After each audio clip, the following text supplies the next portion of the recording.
अचे सिर सैयद जो बचे मुझी मरवान एक भी न बचे जे करे बचे तो ट्रक जे हेठो अचे बोलो सकी लाल कलंदर मौत हैदर कलंदर।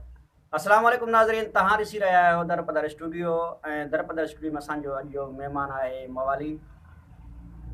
ऐं असां मवाली खां पुछा कंदासीं त तव्हांखे इहा आदत कीअं पई? केड़ी आदत भई छा कीअं ॻाल्हायो केड़ी आदत भई तू छा असांखे ईअं सम्झो थी या? मुंहिंजो चवण जो मक़सदु इहो त तव्हांखे नशे जी आदत कीअं पई?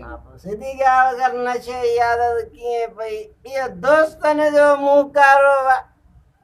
पहिरें पियां बीड़ी पोइ वरी भरियल बीड़ी पोइ वरी हाणे दिमाग़ कम ई न करे भरियल बीड़ी को टपी आवे पोइ वरी सुल्फी खां बाद वरी अञा हिर्स हाणदे नेट भंगा भी पीटियूंसीं चरसा भी पीटियूंसीं शराब भी पीटोसीं हर शइ पीटोसीं बाक़ी हीरो रुगो ख़ुदा बचाए बा। अच्छा तव्हांखे नशो थिए? हाँ तव्हांखे नशो थिए? नशो न थिए बसि इहो आहे कॾहिं नाली में कॾहिं खेड़ी में कॾहिं काथे पिया किरी पऊं था दिमाग़ कम नथो करे किरी पऊं था।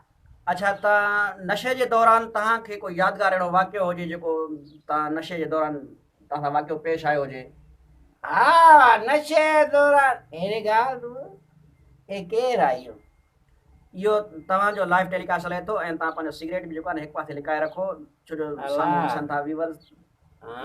हा हिते रखा हिते न न इनखे अञा हिकु पासे करे हाणे शराब होते हैं ना। हा हिते हट सही आहे ठीकु आहे हिकु पासे हुजे। छा तो रही मां नशो भंग डिजणो नशो भंग।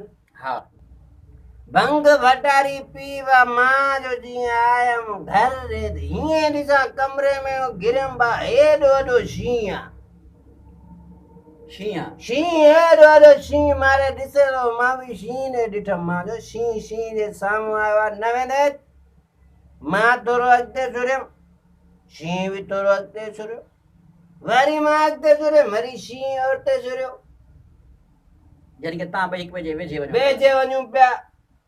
हाणे जो सही मां कयो गिलास मां चयो हाणे तो मां त शींहुं बि टपो ॾियण जी जीअं कोशिशि कई मां ॾे। अच्छा रिमोट खयमि चैनल ई मटाए छॾियो मां नेशनल ज्योग्राफी हले पियो। अच्छा माने यानी कि टीवी में हले पियो? टीवी में हले पियो घर में जा मां जंगल लॻो पियो आहे। अच्छा तव्हांजी अहिड़ी का ख्वाहिश जेकी माना पूरी न थी सघी हुजे? अलाह साईं दे ख्वाहिश त हज़ारे आहिनि मुंहिंजी हिकिड़ी ख्वाहिश आहे मां इलेक्शन में उठां को मिनिस्टर थियां इलाइक़े जो त मां ईअं सम्झ मवाली जेके हल्के जा मवाली आहिनि न सभिनि जा मज़ा कराए छॾींदुमि। चओ कीअं? हा कीअं?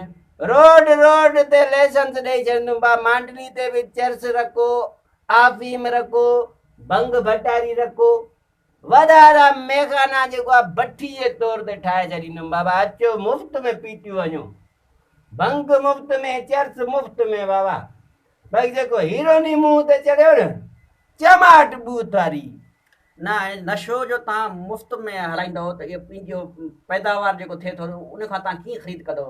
ज़रूरु आख़िर तव्हांखे पैसो ॾियणो पवंदो न हिते त। बाबा हुकूमत मांजी थींदी त टैक्स आणंदुमि न बाबा आम आवाम को टैक्स कढी मवालिन के खाराईंदुमि।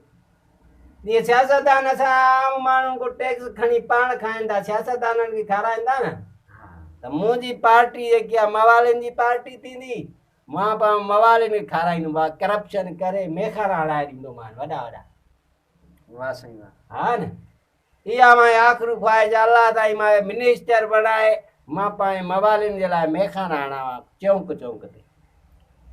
जी त नाज़रीन तव्हां ॾिठो अॼु असांजो गेस्ट हुयो असांजो महिमान हुयो मवाली।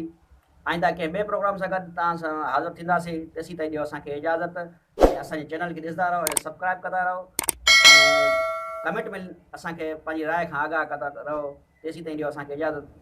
अल्लाह हाफ़िज़।